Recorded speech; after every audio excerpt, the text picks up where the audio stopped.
پڑھنے پڑھانے والے کی قبر پر انسان جائے یا نہ جائے فرشتوں کی ایک لمبی جماعت وہاں حاضری دیا کرتی ہے، فرشتے وہاں حاضر دیتے ہیں۔ اس لیے نائب مصطفیٰ ہے، نائب غوث اعظم ہے، نائب خواجہ غریب نواز ہے۔ تو جس طرح ہم غوث کی عزت کرتے ہیں، خواجہ کی عزت کرتے ہیں، ہم بڑے بڑے لوگ کی عزت کرتے ہیں، ہمیں ان کے نائب کی بھی عزت کرنی چاہیے۔ یہ علماء ہمارے سر کے تاج ہے، ہمیں ان کی عزت کرنی چاہیے۔ آل نبی بیٹھے ہوئے ہیں، آل نبی تو ہمارے سر کے تاج ہے۔ اعلیٰ حضرت سرکار، میں کبھی کبھی یہ سوچتا ہوں اعلیٰ حضرت سرکار کا نعرہ آج پوری دنیا میں لگایا جا رہا ہے۔ آج آپ چائنا چلے جائے، امریکہ چلے جائے، آپ جاپان چلے جائے، فرانس چلے جائے، لیکن اعلیٰ حضرت کا نعرہ لگ رہا ہے، مسلک اعلیٰ حضرت زندہ باد، مسلک اعلیٰ حضرت زندہ باد۔ میں نے بڑا غور و فکر کیا اس نعرے کے پیچھے آخر راز کیا ہے، نعرہ کیوں لگ رہا ہے؟ زبان جاپانی ہے لیکن نعرہ مسلک اعلیٰ حضرت ہے، زبان انگریزی ہے لیکن نعرہ مسلک اعلیٰ حضرت ہے، زبان بنگالی ہے لیکن نعرہ مسلک اعلیٰ حضرت ہے، زبان نیپالی ہے لیکن نعرہ مسلک اعلیٰ حضرت ہے۔ میں نے بڑا غور و فکر کیا اس نعرے کے پیچھے راز کیا ہے۔ میں اپنے کم علمی کے باوجود بھی میں پڑھتے پڑھتے میں اس نتیجے پر پہنچ گیا کہ یہ سب کمال ہے اعلیٰ حضرت کے اس شعر کا کہ اعلیٰ حضرت سرکار مدینہ منورہ پہنچے ہیں اور سرکار کی بارگاہ میں ارشاد عرض کیا ہے کہ یا رسول اللہ تیری نسل پاک میں ہے بچہ بچہ نور کا، ارے تو ہے عین نور تیرا سب گھرانہ نور کا۔ نعرہ تکبیر، نعرہ رسالت، عظمت آل رسول۔ اسی لیے مجھے سمجھ میں آیا گویا کہ اس شعر کو پیارے مصطفیٰ صلی اللہ علیہ وسلم نے قبول کر لیا اور وہاں سے ایک سرٹیفکیٹ ملا، کامیابی کی سند ملی۔ اے غلام، اے احمد رضا، تو نے صرف میری عظمت کا خطبہ نہیں پڑھا ہے، تو نے صرف میری بڑائی نہیں کی ہے، بلکہ میرے ساتھ ساتھ میری اولاد کی بھی عزت کی ہے، میری اولاد کی بھی بڑائی بیان کی ہے۔ اس لیے اے احمد رضا، میں تجھے تحفہ دیتا ہوں، میں تجھے سرٹیفکیٹ دیتا ہو کہ جب تک تو دنیا میں رہے گا تو مسلمانوں کا امام بن کے چمکے گا، اور تیرا بڑا بیٹا حجت الاسلام بن کے چمکے گا، اور تیرا دوسرا بیٹا مفتی اعظم ہند بن کے چمکے گا، اور حجت الاسلام کا بیٹا ابراہیم رضا خان مفسر قرآن بن کے چمکے گا، اور سنو مفسر اعظم کا بیٹا تاج الشریعہ وہ پوری دنیا کے بادشاہ بن کے چمکے گا۔ کیا کہنے، زندہ باد، نعرہ تکبیر، نعرہ رسالت، فیضان محررہ شریف، فیضان بریلی شریف۔ اس لیے میرے بھائیوں آخر میں ایک فکر دے کر اپنی گفتگو کو ختم کروں گا۔ ذرا سائنٹیفک حوالے سے ایک بات میں آپ کو بتانا چاہتا ہوں، آج پوری دنیا میں سب سے زیادہ پاورفل کون ہے؟ ہم اور آپ اپنی زبان سے ضرور کہیں گے وہ یہودی ہے، اسرائیل ہے، پوری دنیا کو نچا رہا ہے، حالانکہ ناپاک کھاتا ہے، ان کی نسل کا پتہ نہیں ہے، لیکن پھر بھی آج مسلمانوں کو پریشان کر رہا ہے، مسلمانوں کے خون سے ہولی کھیلا جا رہا ہے، لیکن بہت پاورفل ہے۔ یہ مائک جو ہے یہ ہم نے نہیں بنایا، یہ کمپیوٹر، یہ ٹیکنالوجی جو ہے یہ ہم نے نہیں بنایا، آخر بنایا کس نے؟ اسی دشمنان اسلام نے بنا کر دیا ہے، دینے کا مزاج بنایا، تو آج دنیا والے اس کی طرف جھک رہے ہیں۔ آپ بھی دینے کا مزاج بنائے، چنانچہ ایک بہت بڑے فقیہ نے کہا تھا دینے کا مزاج بناؤ، ہمیشہ دینے کا سوچو، جب تم دینے کا سوچو گے اللہ تعالیٰ اس سے زیادہ عطا فرمائے گا۔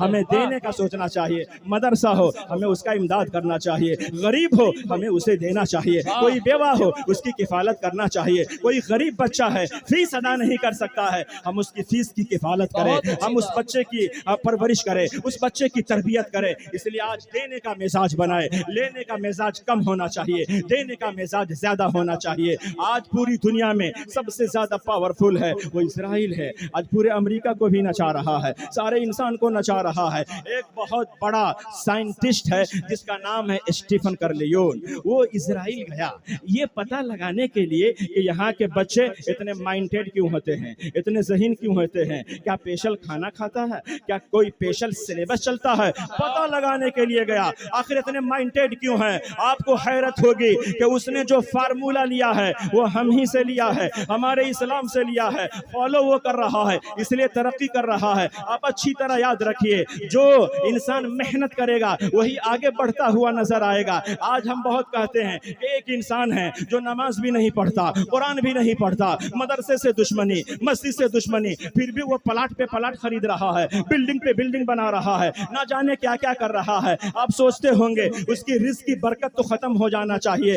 جو بے نمازی ہوتا ہے اس کی رزق کی برکت ختم ہو جاتی ہے, چہرے کا نور ختم ہو جاتا ہے, سکون ختم ہو جاتا ہے. تو آخر جب اس کے رزق کی برکت ختم ہو گئی ہے تو پلاٹ پہ پلاٹ کیوں خرید رہا ہے, بلڈنگ پہ بلڈنگ کیوں بنا رہا ہے. تو اچھی طرح یاد رکھیے برکت اور ہے, کثرت اور ہے.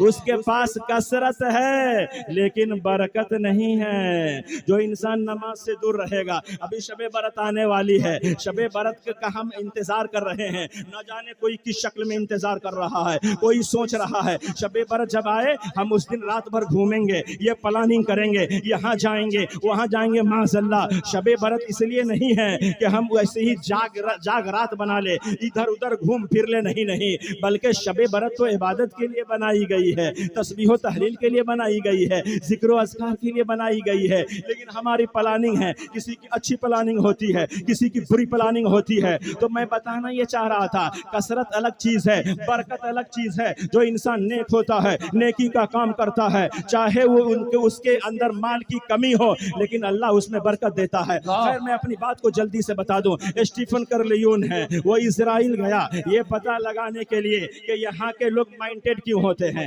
یہاں کے لوگ ذہین کیوں ہوتے ہیں, یہاں کے لوگ اتنے بڑے جینیس کیوں ہوتے ہیں. 3 سال رہا, 3 سال کے بعد اس نے ایک کتاب لکھی. کتاب کا نام ہے دا فوڈ آف دا پریگننس. ہماری ماں بہنیں بھی سنیں, یہ بہت ہی سبق آموز بات ہے, یہ بہت ہی عبرت والی بات ہے. چنانچہ اس نے کتاب کا نام رکھا دا فوڈ آف دا پریگننس. یہ کتاب آپ کو وکیپیڈیا پر بھی مل سکتی ہے, آپ اس میں پڑھ سکتے ہیں. کتاب میں اس نے کیا لکھا, کتاب میں اس نے لکھا کہ سنو, میں اسرائیل گیا, میں ایک خاتون سے ملا جو خاتون امید سے تھی یعنی حاملہ تھی. اس کے ہاتھ میں ایک نوٹ بک ہے اور اس نوٹ بک میں وہ حساب کتاب کر رہی ہے. 2 کان 2, 2 دونی 4, 2 تیا 6, بس وہ میتھمیٹکس سے انکلوڈ وہ سارے حساب کتاب بنا رہی ہے. اس سائنٹسٹ نے پوچھا اے خاتون بتاؤ یہ آخر تم میتھمیٹکس سے انکلوڈ یہ حساب باری کیوں کر رہی ہو. وہ خاتون نے کہا میں اس لیے حساب والا کام کر رہی ہوں, مائنڈ والا کام کر رہی ہوں کہ میرا بچہ جو میرے پیٹ میں ہے وہ بچہ جینیس پیدا ہوگا, وہ بچہ دوسروں کے مقابلے میں جلدی حساب و کتاب کر لے گا.